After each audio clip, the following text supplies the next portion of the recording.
I'm going to share with you the hidden cause of tinnitus for a lot of people that they're not aware of. It's something I did wrong for many, many years, totally unaware of.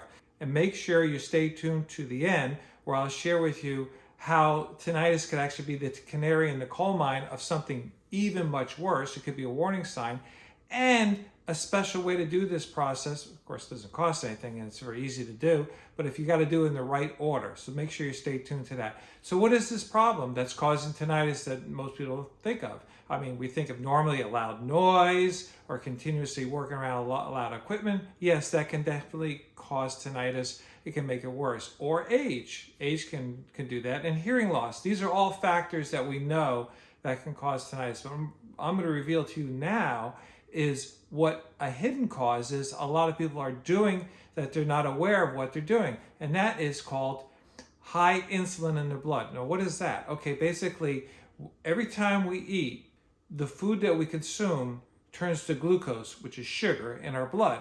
That's normal process. And then our pancreas is stimulated by that to create insulin, and take the insulin's job is to take the glucose in our blood, because we can't let it get too high, it would actually kill you, and push it into the cells for energy. That's why our blood sugar, when it stays normal, we feel normal, okay? When it gets high, we don't feel good, and when it gets low, we don't feel good, and it's very unhealthy. So that's the normal process. Now, if you eat 3 meals a day and you don't snack, and you eat a healthy meal, most likely you're not going to have big insulin spikes.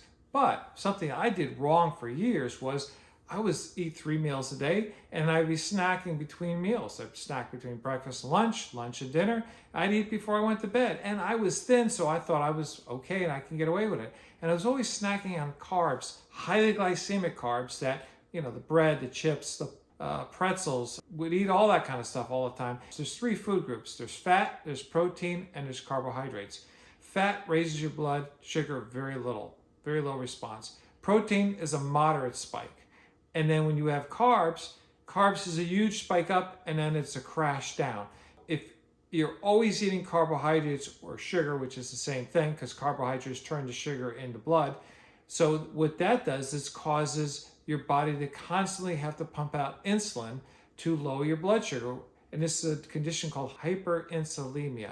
Now, the problem with that is insulin in your blood is very good because it has a job to do. But chronically high levels of insulin over time could do a lot of damage to the body. It's not meant to be there all the time. It's only meant to be there at specific times of the day. And it can cause many morbid, very, very unhealthy diseases.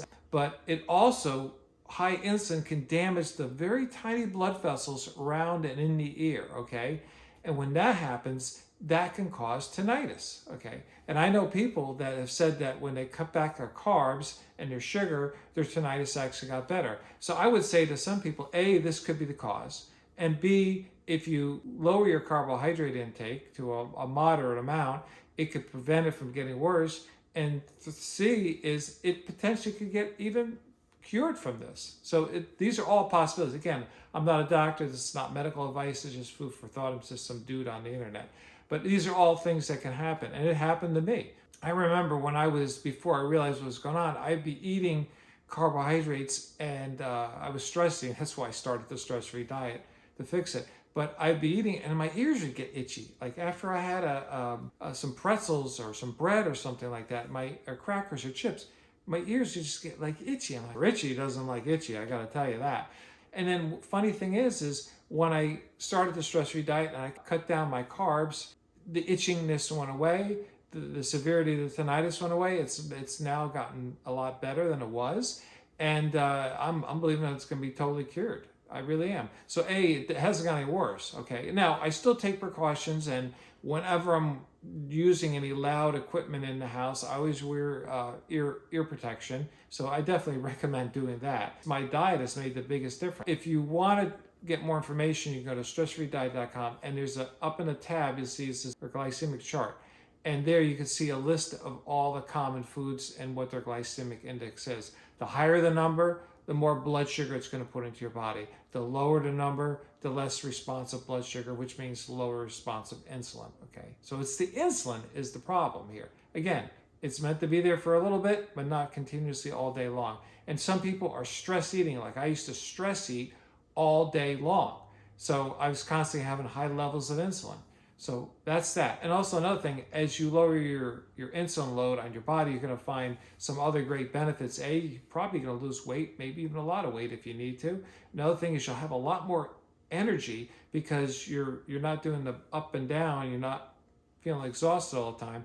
I'm in my late 60s and I have to go out for a walk every night to burn off my energy. I have a lot of energy. I've almost worked 24 hours a day for my job when I needed to because I have the energy because I don't have all the blood sugar spikes anymore. And that's just awesome. Everyone's different. Okay, so what's the canary in the coal mine? If you have tinnitus based on eating a lot of carbs continuously and having high blood sugar, which responds to high insulin, well, high insulin can lead to many, like I said, many dangerous diseases, and one of them is called diabetes. If you're chronically high insulin to bring the blood sugar down, you could develop what's known as insulin resistance, where the cells say, like, we don't want that stuff coming in our cells anymore. That's called insulin resistance. And that's the step one before you become a diabetic, and you don't want to do that.